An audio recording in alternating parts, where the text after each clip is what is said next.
Course को ही हटाया जाए, क्योंकि वो मिक्सोपैथी को जनरेट कर रहा है।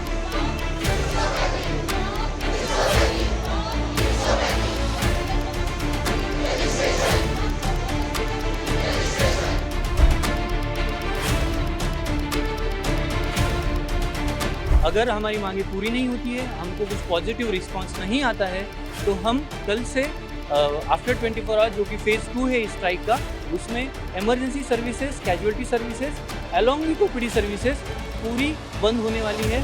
मुंबई के अलग अलग अस्पतालों में आज डॉक्टर जो हैं वो स्ट्राइक पर हैं और उसकी वजह है कि अलग अलग उनकी मांग है। हम इस वक्त मौजूद हैं मुंबई के सबसे सुप्रसिद्ध अस्पताल डॉक्टर जे हॉस्पिटल में। हमारे साथ कुछ इस वक्त डॉक्टर हैं, इनसे जाने की कि आखिर हर साल जो है मांगे रखी जाती हैं, कितनी पूरी होती है, इस साल क्या मांगे हैं। आप बताइए कि मांगे हर साल पूरी की होती है आप लोगों की, हर साल अलग अलग मांगों लेकर आप स्ट्राइक पर जाते हैं, इस साल क्या मांगे हैं और आप क्या लगता है पूरी होंगी?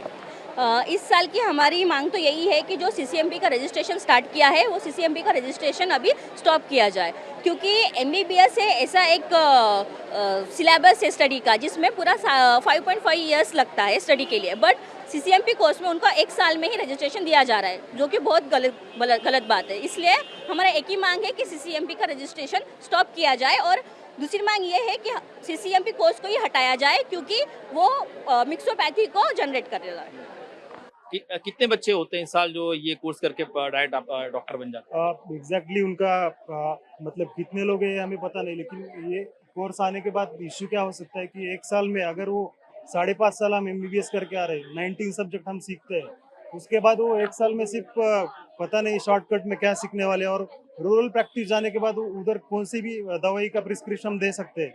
इससे क्या होगा कि सब पेशेंट्स है उनको कुछ मतलब पेशेंट को उतना पता नहीं है कि उनका हेल्थ कैसे सुधारना है। लेकिन जब रूरल हॉस्पिटल मतलब किसी भी ट्राइबल या रूरल हेल्थ में अगर हम देखेंगे तो ऐसे पेशेंट बहुत आएंगे बाहर, जिससे कि उनको एडवर्स इफेक्ट उनके फ्यूचर में भी होगा। और इससे क्या होता है, क्रॉसोपैथी मतलब अगर एक ड्रग आपने दिया है किसी को और दूसरा भी ड्रग, मतलब जो इंटरेक्शन रहती है 2 ड्रग की, उनका भी नॉलेज उनको नहीं है। मतलब हम बोलते हैं ना कि अगर एक आधा कोई डिसीज हो गया हमें, तो ये ड्रग हम नहीं ले सकते क्योंकि मुझे किडनी की बीमारी है, XYZ कुछ भी बीमारी है, उसमें हम पर्टिकुलर ड्रग एक कॉन्ट्राइंडिकेट करते, मतलब नहीं देते ये। लेकिन उनको नॉलेज नहीं है, कुछ नहीं है, सीधा शॉर्टकट डॉक्टर जैसे बोलेंगे। लोग भी बोलेंगे एक कुछ सालों के बाद अगर वो आएंगे तो शॉर्टकट डॉक्टर के पास उनका उपचार मुझे नहीं लगता ये होगा। और ये क्रॉसोपैथी, ये CCMP registration, it will be very मतलब ये बहुत बुरा इम्पैक्ट करेगा महाराष्ट्र में और पूरे देश में भी। अगर एक स्टेट ने ऐसा कुछ लागू किया तो पूरे देश में भी ये हो सकता है, इसलिए हम इसके आगे से ये बंद होना चाहिए। ये तय कि इस अस्पताल में कितने ऐसे डॉक्टर हैं जो ये कोर्स करके आए हैं, 1 साल में ही वो डॉक्टर बन गए, ऐसे कितने लोग हैं? एमबीबीएस हाँ। एमबीबीएस यहाँ का स्ट्रेंथ है।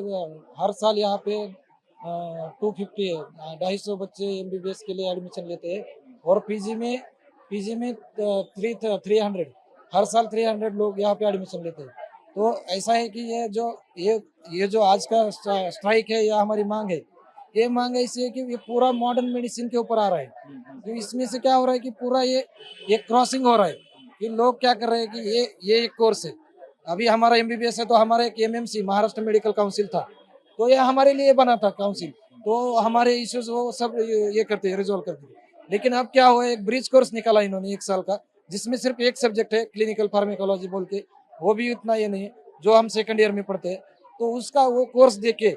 लेकिन हम क्या करते हैं, 5 साल में पहले 5.5 साल और पीजी में 3 साल, ये पूरा हम पूरे इसका जो फार्मेकोलॉजी बोलते हैं उसको, ये पूरा स्टडी करके और उसके साथ ये इंटर रिलेट करके बाकी डिसीज और बाकी सब ब्रांचेस को। इधर ऐसा नहीं है कि एक ब्रांच है और वो इसके सब हो गए।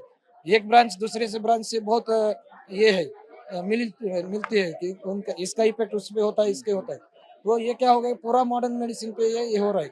उनका खुद का अलग का एक काउंसिल है, होम्योपैथी काउंसिल, तो उनको उनके काउंसिल में रजिस्ट्रेशन देना चाहिए। लेकिन ये गवर्नमेंट क्या कर रहा है कि इनको एमएमसी में घुसा रहा है, क्योंकि अगर डेंटल का डॉक्टर है तो डेंटल का उसको डेंटल का काउंसिल है, मेडिकल का डॉक्टर है उसको मेडिकल में काउंसिल है। तो ऐसा होम्योपैथी काउंसिल भी है, लेकिन ऐसा ये कोर्स करा के 1 साल का कोर्स करा के उनको इधर देने में ऐसा क्या ये नहीं है। हमारे भारत में बहुत सारे मेडिकल कॉलेज भी खुल गए, अभी ऐसा नहीं है कि डॉक्टर की कमी है। तो उनका जो है उनका उनका उनका पैथी उनका हम रिस्पेक्ट करते हैं, उनका पैथी उनके इसमें रजिस्टर हो, उसमें एनरोल हो, हमारा पैथी हमारे इसमें एनरोल हो, यही हमारी मांग है। आप बताइए कि मांगे नहीं पूरी की गई तो आपको लगता है पूरी हो जाएगी? अगर नहीं हुई तो क्या अगला कदम क्या होगा? मेन मांगे जो है हमारी 2 मांगे हैं, जिसमें पहली है सीसीएमपी रजिस्ट्रेशन रुकना चाहिए और दूसरी जो मांग है वो एमएमसी में उनको स्थान नहीं मिलना चाहिए। तो ये 2 मांगे हमारी पूरी होनी चाहिए। इसके लिए हमने 2 फेजेस में ये जो स्ट्राइक है वो किया है। फर्स्ट फेज जो आज का है 5 अगस्त का, जिसमें 24 आवर में पूरा कैजुअलिटी और इमरजेंसी सर्विसेज जो है वो बस चालू है। OPD services are completely closed for today. But कल से अगर हमारी मांगे पूरी नहीं होती है, हमको कुछ पॉजिटिव रिस्पांस नहीं आता है, तो हम कल से आफ्टर 24 आवर जो कि फेज 2 है इस स्ट्राइक का, उसमें emergency services, casualty services along with OPD services पूरी बंद होने वाली है। और ये जो प्रोटेस्ट स्ट्राइक चल रहा है, ये strike all over the Maharashtra चल रहा है, सब मेडिकल कॉलेजेस में चल रहा है, जहाँ भी जूनियर रेसिडेंट्स काम कर रहे हैं सब मेडिकल कॉलेजेस में ये स्ट्राइक चल रहा है। आप बताइए कि ये फिलहाल आज ओपीडी बंद की गई है, क्या कोई गवर्नमेंट की तरफ से आपका कोई प्रतिनिधि जो है मिलने गया है? क्या कोई आश्वासन दिया गया है? फिलहाल तक तो कोई अभी अप्रोच नहीं किया है। Maybe will wait for today and if they no one approach us tomorrow will see कि नो कैजुअलिटी और no emergency is handled, let the BHMS people handle it with that degree. Thank you. Cameraman Subhashit Dam के साथ Shubham Pandey, TV 9 Bharat, Mumbai.